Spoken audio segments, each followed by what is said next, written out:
As far as the boss of SpaceX and Twitter is concerned, the historic first orbital launch of humanity's next-generation rocket now rests on the shoulders of the FAA. Several iterations have been done on the Starship to get it closer to liftoff in the previous months, and we are all ready to see the Starship sail through the sky. On the 9th of April this year, Chief Engineer Elon Musk said on Twitter that Starship is ready for launch awaiting regulatory approval. His statement simply means that all the necessary test has been done on the Starship, and the company is sure that Starship will survive the test flight to and fro from orbit. Let's discuss what will happen during the first static fire test of the Starship and how SpaceX will conduct the test when the launch license is released. SpaceX has been working overtime to get the Starship rocket ready for its first trip to space over the past few years, while the FAA has also been working through a long review and permitting process since mid-2021. So now that the Starship is ready, it means, as soon as the FAA releases the launch license, SpaceX will lift off the Starship into space. Almost 10,000 comments were provided during the public procedure and environmental review that were engaged concerning the launch license. This review could have put off Starship's orbital debut for many years, if not completed. However, the FAA declared in June of last year that a list of 75 requirements would need to be satisfied before the orbital test flight could proceed. Since then, SpaceX have since been looking for ways to mitigate their operations in favor of this list. Musk believes that the FAA will come up with a positive response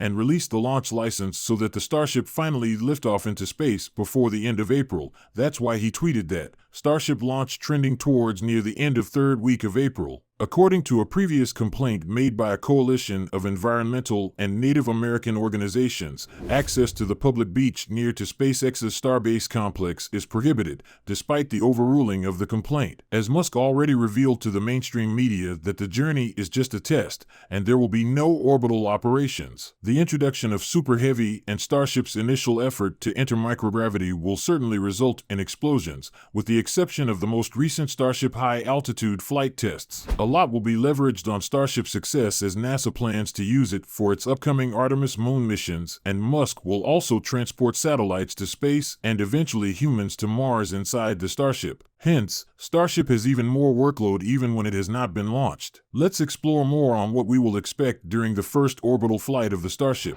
Before the first test flight, communities near Starbase will be evaluated, roads will be closed, and the tank farm turning on several hours before the official timeline starts. The Starship's countdown sequence will start even before the exact timeline.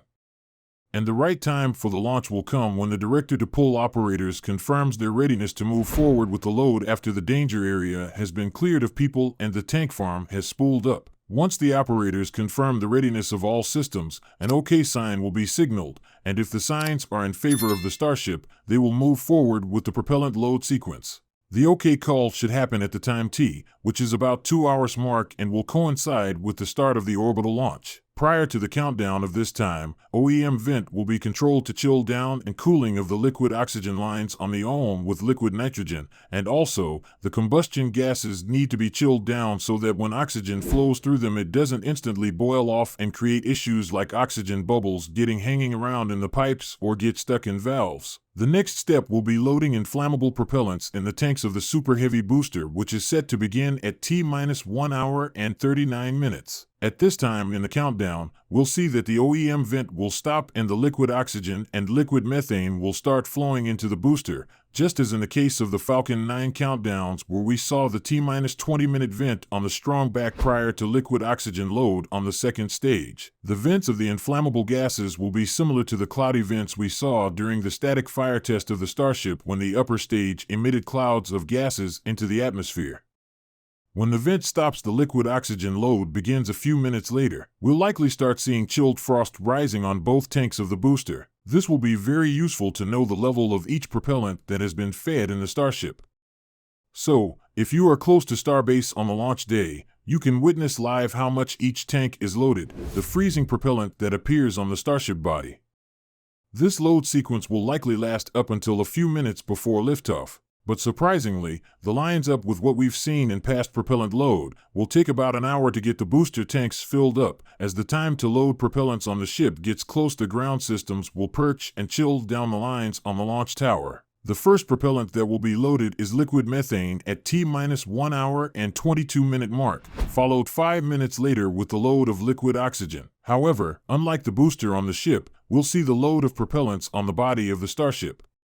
Before this occurs, you'll also see the tower event disappearing on the Elon, and again just like what happened in T-20 minutes of the Falcon 9 launch event. However, the tank farm pumps will be very busy as they will have to load all tanks in the Starship, which will take a long hour until the next event comes up, and the next event in question will be chilling down of the Raptor engines on the booster. This is set to happen at the T-16 minutes and 40-second mark. The chill down of the Merlin engine occurs within 7 minutes, and it only needs to the oxygen turbo pump to be chilled down because the kerosene isn't cryogenic, meaning it's not tremendously cold, so you don't need to condition that part of the engine. The timeline does not specify when load will wrap up on each stage, but we'll be able to notice when this occurs, especially when the tanks will be closed to fill up.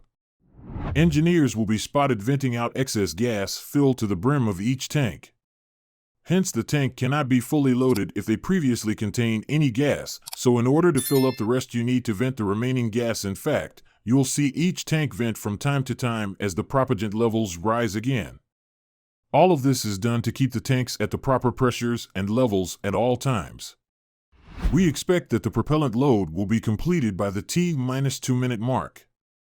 Based on previous countdowns, the OLM and tower events should return as the lines are eliminated at each point and the rocket and ground systems prepare for takeoff as the vehicle approaches T-0 second. In the case of the Falcon 9, this occurs at the T-1 minute mark and is known as the startup sequence. It will also enter internal power, take control of the countdown procedure, and pressurize its tanks for flight.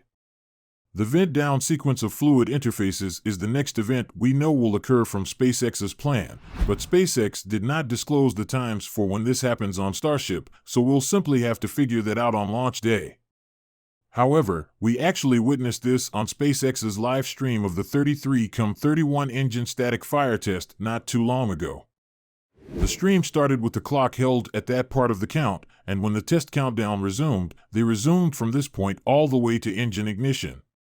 In fact, at this point in the countdown, SpaceX can decide to pause the count for a short period of time as they check the rocket's data in preparation for launch. 8 seconds prior to liftoff, Super Heavy will begin the injured startup sequence. This sequence is likely to be staggered, and the rocket will be held down for a short period of time to check the engine's health before releasing the clamps and launching the world's most powerful rocket into space. Between this mark and the engine ignition, we should hear the launch director saying the magic words. And we wrap it up in today's episode. What else do you think will be considered for thorough checking before the liftoff?